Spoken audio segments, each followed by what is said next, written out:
I could spend hours telling you how to create materials or how you can change all those settings that you see right now.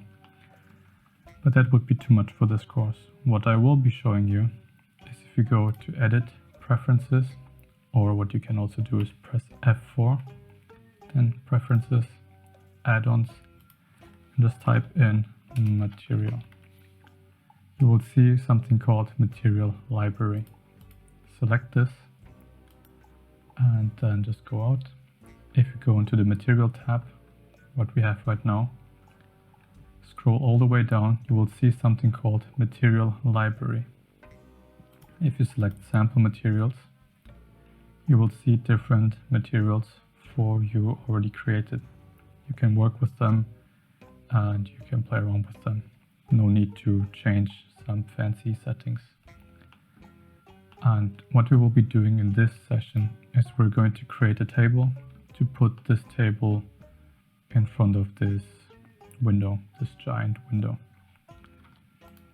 Let's move our human away, import a plane, and press 7 to go into top view and move this plane so it's almost touching the wall. So how wide should this table be? Let's move our human there. Select our plane. Press 2 to go into edge select mode. Select the edge that's the furthest away from the wall. Press G, Y, and just move it down. This will be our table in front of this window. Let's just move it a bit to the side since I also want to put some stairs up here that will lead into nowhere. And there we go.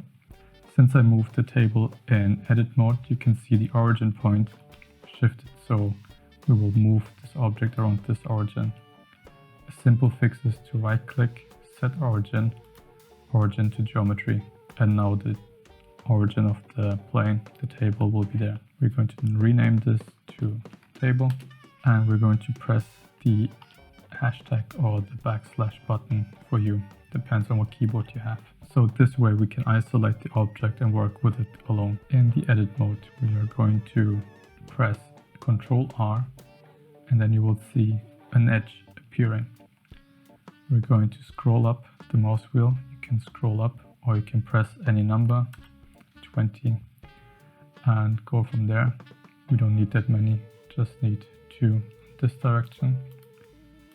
Press Ctrl R, and if you move your mouse, you can change the direction. We need 2 in this direction too, and there we go. In edge select mode, press Alt, and then select this edge. Now you select everything around here. Press G and G again to move this edge around this plane. Let's go here, move it to the side. Let's do the same thing on the other side. Doesn't need to be exactly the same. It can look pleasing if it's the same. Let's just go for that. Maybe move it a bit away. And we're going to do the same thing for the other edges. Move them also to the side. And why am I doing this, you might ask? Since I'm going to destroy these edges anyway, or the object, I don't need a modifier. Press A to select everything, E, and extrude it upward. This will give the table some thickness. Now we are going to go back to have a reference again. Okay, the thickness can be alright. Now go to edit mode again, press 3, and now we are going to select the bottom faces. Don't forget to press shift while selecting. I'm in the ground. Okay, we have all the faces selected. Press E to extrude, and let's just extrude them down until they touch the floor. We don't really care if they go through it for now. If you do simulations later on, it might matter. Okay, there we go. As you can see, the table's a bit too high up. Let's move it a bit down. And you have created a table for your room. Isn't that great? And we can do the same thing for a chair too. I'm going to import a plane, go in the top view, scale it down a bit, roughly the size of a chair. I don't know, let's make it like that. Could be too big, could be too small, but we're just practicing here, right? Edit mode, Ctrl R, give it some edges, but this time I'm not going to even bother moving them. select everything, extrude it up, select the bottom faces, 1, 2, 3, 4, and just extrude them down a bit. And to give it some backside, you can select these faces. You can either select them one by one, or what you can do is select this one face, press Ctrl, select the other face, and it will do a line of selection up until this last selected face.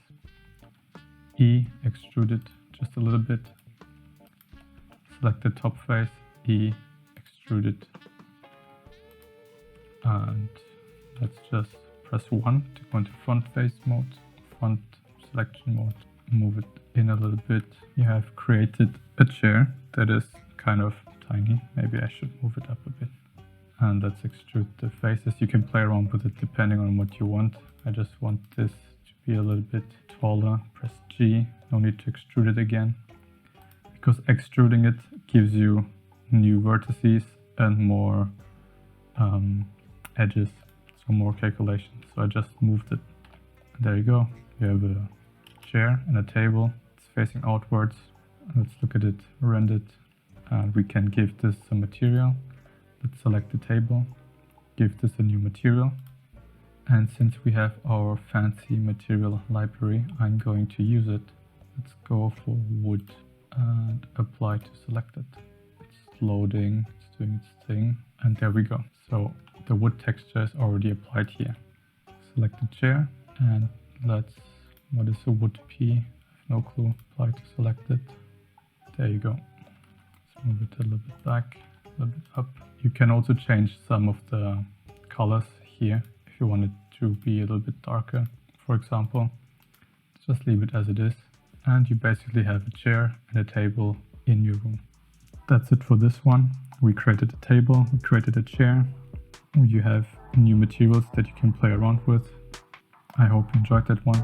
You learned something new. If you did, thumbs up, subscribe, and see you in the next one.